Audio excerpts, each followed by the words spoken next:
আচ্ছা আপোনালোকে মই আজি মানে ইমান মানে কি হ'ব নমস্কাৰ সন্মানীয় জ্যেষ্ঠসকল আৰু মোৰ মৰমৰ দাদা বাইদেউ বন্ধু বান্ধৱী ভাইটি ভণ্টিসকল, আপোনালোক সকলোকে মোৰ ইউটিউব চেনেল JP এণ্টাৰটেইনমেণ্টলৈ স্বাগতম জনাইছোঁ।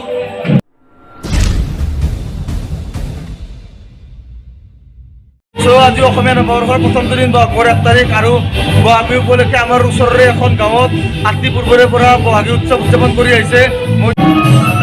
আৰু আজিৰ প্ৰগ্ৰেমটোত বিশেষ আকৰ্ষণ আছিলে অসমৰ জনপ্ৰিয় কণ্ঠশিল্পী নৱনীতা শৰ্মা বাইদেউ আৰু মই নৱনীতা শৰ্মা বাইদেউৰ প্ৰগ্ৰেম চাব আহিলোঁ। আহোঁতে কাক লগ পালোঁ, এজন বিশেষ মানুহক লগ পালোঁ। চ' কাক লগ পালোঁ আপোনালোক দেখাইছোঁ, চাই থাকক। আৰু আপোনালোকে ইফালে চাওঁগে, ডেকাসকলে তামাম এনজয় কৰি আছে।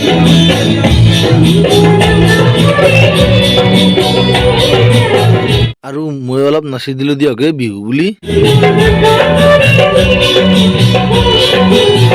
মই আপোনালোক যে কৈছিলোঁ বিশেষ মানুহজন, সেই বিশেষ মানুহজন হৈছে গোলাপ বিকাশৰ ফেমিলিৰ সঞ্জীৱ কুমাৰ ডেকাদা।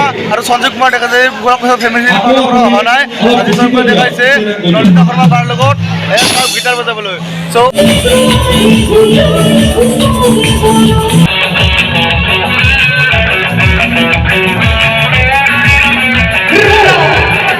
আচ্ছা আপোনালোকে মই আজি মানে ইমান মানে কি হ'ব আনএক্সপেক্টেড ভবাই নাই বাৰু। যিয়ে হওক JP এণ্টাৰটেইনমেণ্ট চেনেলটো আপোনালোকে ছাবস্ক্ৰাইব কৰিব, লাইক কৰিব, শ্বেয়াৰ কৰিব। মই নিজে চোৱা নাই আজিলৈকে, মই আজিৰ পৰা চাম, আজিৰ পৰা মই লাইক কৰিম, শ্বেয়াৰ কৰিম, আপোনালোকে শ্বেয়াৰ কৰিব।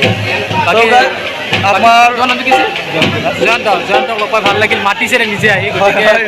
মই হঠাৎ গম পালোঁ যে মই নন্দীবাৰ প্ৰগ্ৰেম চাওঁতে হঠাৎ দেখা পালোঁ এইটো দেখোন সঞ্জীৱ দা ছাইডত থৈ আছে। তাৰপিছত মই প্ৰথমতে সন্দেহ হ'ল হয়নে নহয়, তাৰপিছত গম পালোঁ হয় সঞ্জীৱ দা হ'ব লাগিব, মই 100% চিয়'ৰ। তাৰপিছত আহিলোঁ, সঞ্জীৱ দাক মাত দিলোঁ, হয় সঞ্জীৱ দায়ে। চ' গাইজ মোৰ ফালৰ পৰাও আৰু মোৰ ছাবস্ক্ৰাইবাৰ ফেমিলিৰ ফালৰ পৰাও সঞ্জীৱ দালৈ ৰঙালীবোৰ ধন্যবাদ থাকিব। এতিয়া মই বাই বাই, মোৰ যাব লাগে, বাই বাই।